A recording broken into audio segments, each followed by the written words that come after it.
দ্বিতীয় বিশ্বযুদ্ধের নৃশংসতা ও ধ্বংসযজ্ঞের নেপথ্যে দায়ী অ্যাডলফ হিটলার। ইতিহাসে কুখ্যাত এই একনায়ক একচ্ছত্র রাজনৈতিক ক্ষমতার পাশাপাশি ছিলেন বিপুল সম্পদের মালিক। যুদ্ধ শেষে তার মৃত্যুর পর এই সম্পত্তির মালিকানা নিয়ে শুরু হয় নানা বিতর্ক। কার হাতে আছে তার সেই বিপুল সম্পত্তি, জানাচ্ছেন রায়হান মুন্সি। বড় কোনো ব্যবসায়ী বা শিল্পপতি ছিলেন না হিটলার, তবে এক বইয়ের কল্যাণেই তিনি হয়ে উঠেছিলেন জার্মানির সবচেয়ে ধনী ব্যক্তিদের একজন। মিউনিখ আর্কাইভের নথি অনুসারে তার লেখা মাইন ক্যাম্পের রয়্যালিটি থেকেই সে আমলে আয় করেছিলেন প্রায় 12.5 লাখ মার্ক।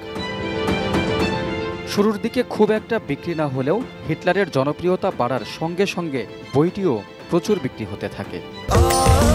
স্বাস্থ্যকর অল টাইম ফ্যামিলি কেক, সব সময় অল টাইম হেলদি লাইফ। 1930 সালে জার্মানির দ্বিতীয় বৃহত্তম দলে পরিণত হয় নাৎসি পার্টি।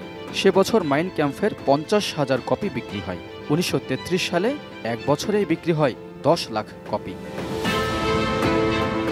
এভাবে শুধু বই বিক্রির রয়্যালিটি থেকেই ধীরে ধীরে ধনী হয়ে উঠতে লাগেন হিটলার। এছাড়া নিজের ছবি সংবলিত টিকিট, সরকারি ভাতা এবং আয়কর না দেওয়ার কারণেও ভালোই টাকা পয়সা জমে তার।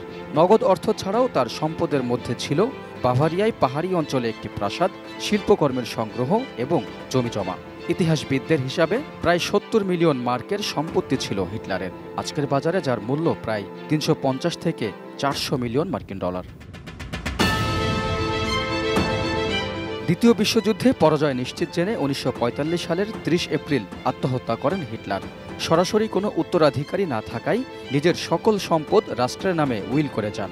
যুদ্ধের পর প্রভাবশালী ক্যাথলিক বাভারিয়া সরকার তার সম্পদের বেশিটাই বাজেয়াপ্ত করে। তারই ধারাবাহিকতায় এখন সেসবের মালিক জার্মান সরকার। আর শিল্পকর্ম সহ অস্থাবর অনেক সম্পদ যুদ্ধের পর বিশৃঙ্খলার সুযোগে লুট হয়ে যায়। Raihan Munshi, desk report, ATN news.